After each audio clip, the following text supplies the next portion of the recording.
Good afternoon. For our consumer insight analysis project, we chose the topic of alcohol. My name's Chris.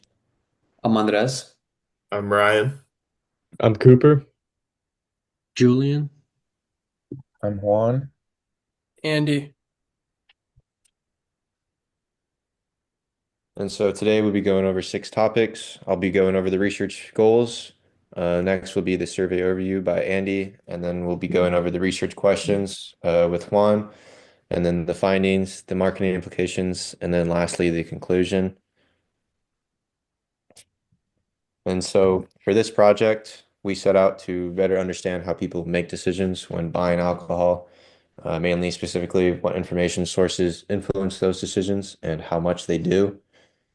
Just think about the last time you bought alcohol. Did you search it up? Did you scroll through reviews, or did you just go with whatever your friend told you to get? That simple question is what drove our entire research, and we want to know where people actually turn to when making that decision. Our first goal was to identify where consumers actually look for information before making a purchase. That led us to our second goal, where understanding not just where people look, but how often and how much they trust these sources. And then finally, our third goal was to connect that trust to actual purchase behavior. Do people actually buy based on who recommends it? And then the brand recall to understand what brands are top of mind as well. And so together, these three goals help shape every question in our survey and will guide the recommendations we'll walk you through today.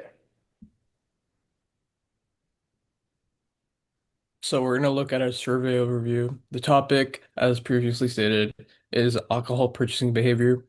We decided to target ages 18 to 35 in the San Diego area, and the purpose is to see where consumers get their alcohol-related information and to see which sources they trust the most.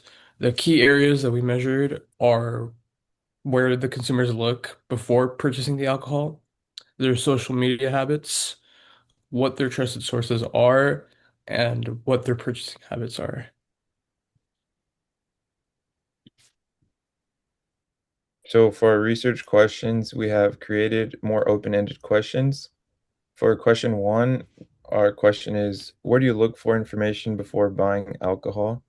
The research question is, what information sources do college students use when researching alcohol before making a purchase? For question two, it states, how often do you use the following sources when deciding to buy alcohol? The research question is, how frequently do college students rely on different information sources when making alcohol purchase decisions? For question four, it states, which source do you trust the most when choosing alcohol? The research question is, which information source is perceived as the most trustworthy by college students when selecting alcohol? Question four states, have you ever purchased an alcohol brand mainly because you trusted the source recommending it?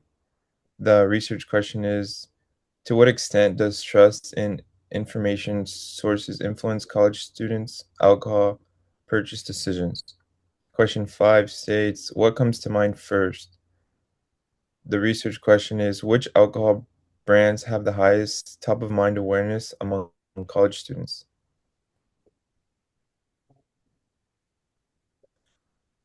Question six states, how often do you purchase alcohol?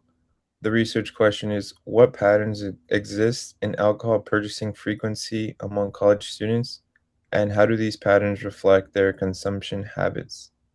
Question seven states, how old are you?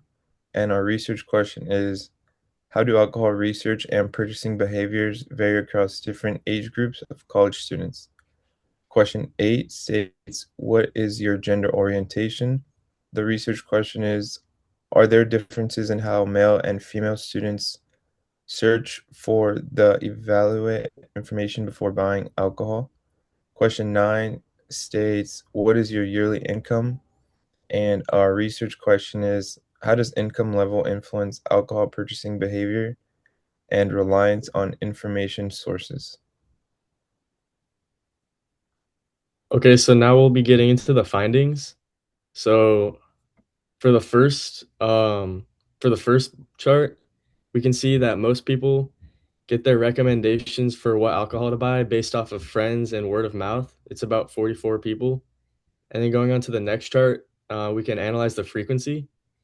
So for social media, people pretty much never go there for recommendations of what alcohol to buy. Friends, we can see that people go there most of the time. Google search or Google and search engines, we see it's never. And then customer reviews, we see it's pretty much never.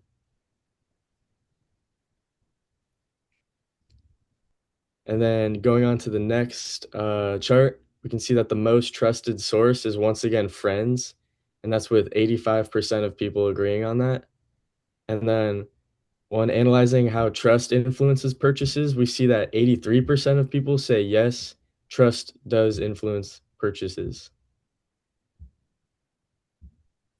So moving on to purchase frequency, most students reported buying alcohol once a month or 2 to 3 times a month, which kind of suggests that students are occasional buyers, and rather than buying it out of habit, they are more likely to purchase alcohol when they have a social event like a party or gathering, rather than kind of those everyday habits. And moving on to brand awareness, we asked the students kind of which brand comes to mind first, and the top responses were Buzzball and Cutwater, which tells us that the newer kind of trendier brands are dominating the recall among college students. And this is to say that the brands stay culturally relevant and they're more visible in college settings compared to the older legacy brands. Looking at gender, we're pretty balanced with almost 50-50 split, which kind of reflects the general student trends of college students. And when we look at the age of our respondents, more of them are above the legal age of drinking, but there are a couple that are under the age, which can skew our data just because they are not legally allowed to purchase any alcohol. And finally, when we look at income, the responses are kind of evenly distributed across all the ranges with no concentration in one specific area. And this suggests that income is not really a major factor in influencing alcohol within college students. But our overall takeaway from the findings is that college students are kind of driven more by that social context and trends rather than financial factors or the legacy of certain brands.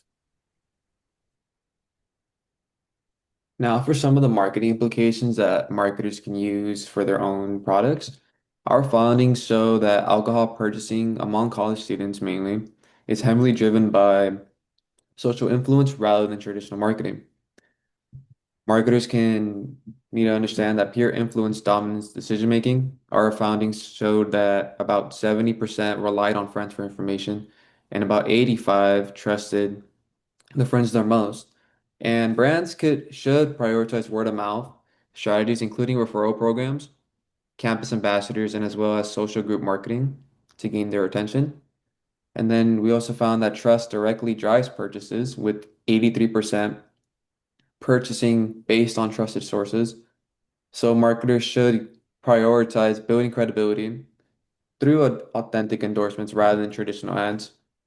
And then our findings also show that trending brands beat legacy brands as well, like brands like Buzzball and Cutwater being about more than half of our votes, leaded the top of Mindus awareness. So emerging brands can't outperform legacy brands by staying culturally relevant and visible in social settings. This can be done by short form content, as well as taking advantage of popularized trends and to help bring awareness to their brands. And lastly, marketers need to understand that their digital channels are secondary.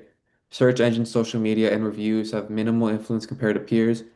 Instead, marketers shouldn't rely heavily on digital ads. Brands should use social platforms to amplify peer sharing and user-generated content. So, in conclusion, the biggest thing we found from my research with college students is that they really rely heavily on people and friends more than anything else when it comes to the purchase of alcohol. For example, friends and word of mouth were by far the most trusted sources and also the most used. And because of that, trust plays a huge role where most people actually said they bought alcohol just because of the trusted source and recommendation it came from. We also saw with certain brands, as Buzzwater and Cup and Buzzball and Cutwater, that they just stand out more because people talk about them more. And even though things like social media and Google are used, they're not really the main influencing factor. So overall, if brands want to connect with college students, they should focus more on getting people to talk and share about their brand. So at the end of the day, it's really just people influencing people. Thank you so much.